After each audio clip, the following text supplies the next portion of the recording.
Hello and welcome to Henry Wheeler's Movie Reviews, where each week I take a look at a English language film and a non-English language film which I've never seen before and which others may have done. I was going to go for a different film for my first ever video, but I chose Black Panther because of the untimely death of Chadwick Boseman from colon cancer, unfortunately. And plus, I'd never seen any of his films. And I thought perhaps take a look at his most celebrated role and see what I think of it. Now, I have seen other Marvel films. I've seen two. I saw Iron Man, which for the first 2/3 of it, I really enjoyed it. I really liked the origin story. I thought that was fantastic. But then the last act, it just descended into crash, bang, wallop, just smashy fighting that I find to be outrageously dull. So going into the Avengers, which was the second film that I saw, because I saw it in the cinema, and IMDb rated it as one of the best films of all time, and I've since never trusted IMDb ever again, and nor should you. That was a bad choice. It wasn't terrible or anything, it's just it wasn't like mind-blowing. It's just more of the same. It's a superhero film. You get what you pay for. I just find superhero films, for the most part, to be rather machine-tooled, and I don't find them particularly interesting, especially the fighting. In some cases, it serves the story. In other cases, it's just like, okay, here's the obligatory fight sequence that you put in because people want to see it. And, I get it, but you need to sell the film, but I'm not really interested in that stuff. So, gonna watch Black Panther, see what I think. I'm hoping it's good. I'm not gonna have really high expectations. I know how important Black Panther is as a character to many people. I hope I enjoy it. I hope I do. So, we'll see. Okay, so let's start with the plot. It starts with Prince T'Challa's father dying, who is the king of Wakanda, and as a result he has become the successor to the throne of Wakanda. And then there's an American mercenary named Killmonger who wants to try and infiltrate the country, which has a huge mound of a metal called vibranium, which is supposedly the most precious and useful metal on Earth.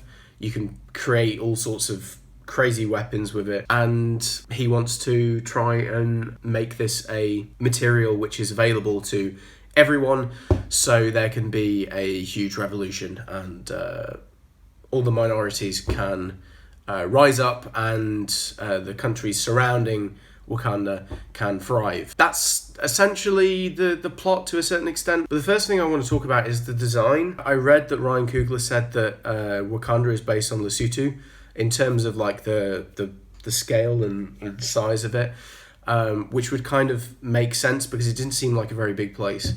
But I really loved the world building of the metropolis. I mean, it really made me think what sub-Saharan Africa would look like if it hadn't been colonized by the British and the French, Belgians, Germans, and Italians as well, and then the Portuguese and the Dutch, I suppose, as well. If it hadn't been colonized by these people and their resources hadn't been completely stripped, what would their cities look like? It was an interesting interpretation of how things would have developed without the interference of a foreign power. Although obviously this is a bit different because they have this precious metal which is really, really useful. So I can understand that would change things a little bit, and they have like these kind of bullet trains and stuff. But I really loved that. I thought it was a nice touch. Also, I do kind of see Killmonger's point about how this technology should be used to help everyone else on the continent, and they shouldn't be keeping it to themselves because there's nations around them who are in poverty and have all sorts of corrupt governments. I thought that was rather interesting, trying to free these people and also free the people who are, the diaspora of the African slave trade from West Africa across the Americas and Europe as well. I found that rather an interesting idea, and I thought he's not a typical bad guy, is what I'm saying. There's real method to his madness. But it's not really the best idea logically, because all it would do really is just start all sorts of civil wars, and that human beings are just arseholes. So they're not going to be as sensible as Wakanda have been by any stretch of the imagination. But the acting is good throughout, and just shows how good Chadwick Boseman was. It's a shame that such a talent has left us, because he's really charismatic in the role, and you just looking all over the internet about how many lives he's really touched, and he's made a difference by portraying a superhero who looks like them, that they've had to see all these role models in their lives that they can't connect with properly because they don't look like them, and then finally there's this black superhero. I think it's really cool, and it's really great that there's more in the way of people to aspire to be rather than just athletes. However, Danai Gurira, if I've pronounced that wrong, I'm really, really sorry, but she's fantastic as Okoye. Again, sorry if I've mispronounced that as well. Who's possibly the most badass character I've ever seen in a superhero film. By some distance, she's just... the fight scenes with her, I really do enjoy them, because I generally find fight scenes quite dull, but she really gets into it, and she just commands the screen. She's awesome. And I really love the moment where they're in the interrogation room, and she's talking to T'Challa, and Martin Freeman's character goes, "Does she speak English?" And then she just says, "When she wants to." Huh. And that was just such an awesome moment. While I do think this is a good film, I still have the same reservations as I did before with superhero films. But I would probably have to say that it is my favourite Marvel film, although that's not really saying much considering I've only seen 3 as of now. But I think I will watch more of them in the future, maybe on this channel, I'm not sure. But we'll see.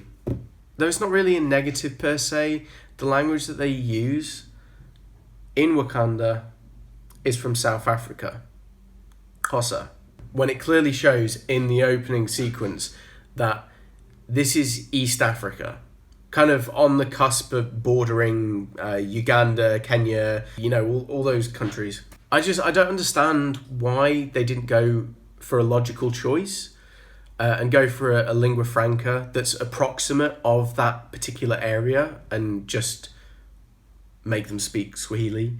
It just would have made more sense, because Xhosa is not spoken anywhere near East Africa. And I kind of understand the reason why they may have chosen Xhosa, as it has connotations towards African empowerment and liberation, what with Nelson Mandela and apartheid. It would have been a better choice to use Swahili, in my opinion, but at least they utilised actors from a East African background, like Lupita Nyong'o, whose parents are Kenyan, and Daniel Kaluuya and Florence Kasumba, whose parents are Ugandan. They got an approximation of that quite well, which at least they got that kind of right. But to really guarantee having that authentic East African experience, they should have got VJ Emmy to do the commentary.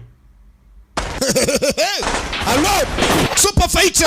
Action-packed movie! Also, it's really nice to see Isaac Debankole in such a big blockbuster, because he's been so great in the films of Jim Jarmusch. But also, speaking of Mandela, there were times where it seemed like Chadwick Boseman was doing a bit of a Mandela impression. I don't know, maybe that was kind of what he was going for, because, he's supposed to be this really empowering figure for black people, and obviously what's a more important figure for African people than Nelson Mandela.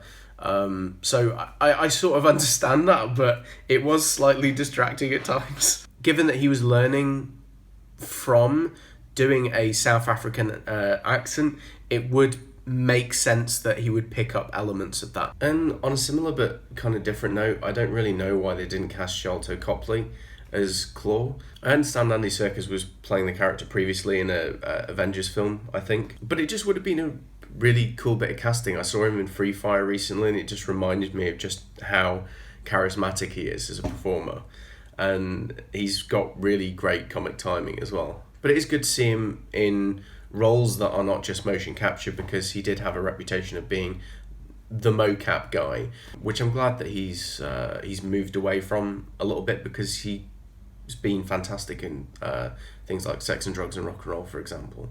But it would have been cool to see an Afrikaner in the role. Having said that, it would be kind of ironic if the only African-born main part of the ensemble was white. Maybe that's why they didn't go for him. It wouldn't have looked great for diversity's sake.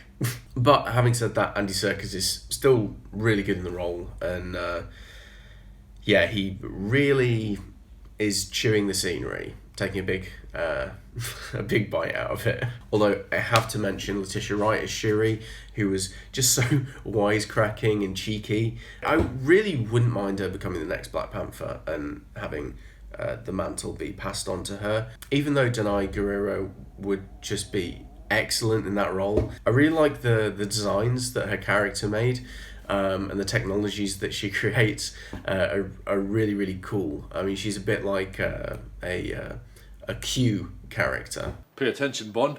Simply remove the top of this pen, jab it in somebody's eye and smash it in with your hand like that. That's not a gadget. That's just monstrous use of a biro. But the costumes in general, I mean, they look incredible. And props to the costume department, because they did a bang up job with the designs. They look magnificent. Also, shout out to Michael B. Jordan, who has just enough menace in his character, and he was thoroughly enjoyable to watch. I've yet to see any of his previous collaborations with Ryan Coogler, like Fruitvale Station or the Creed films.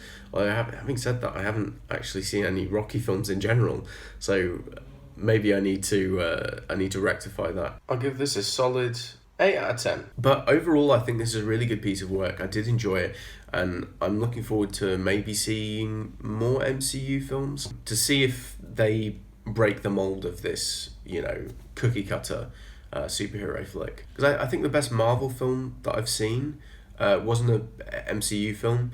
It was the Spider-Man Into the Spider-Verse film, which it was so much better than I expected. I didn't really have much hope for it, but I thought it was really, really charming. And if there's more Marvel films like that, then sign me up. Because maybe it's just the fact that they needed a few years to improve in quality, because the Avengers was 8 years ago now. So that's quite a long time ago. So there's plenty of time for them to bring in new filmmakers to try and improve the quality. I mean, Taika Waititi, of whom I'm a big admirer, he obviously made Thor Ragnarok, and I think he's making another Thor film as well. So I'd love to see what he brought to the table. But anyway, that's the review. I hope you enjoyed it. If not, sorry I wasted your time. And also, if you've seen Black Panther, who hasn't at this point, then let me know in the comments what you think of it. Also, don't forget to like, share and subscribe. And see you soon. Bye.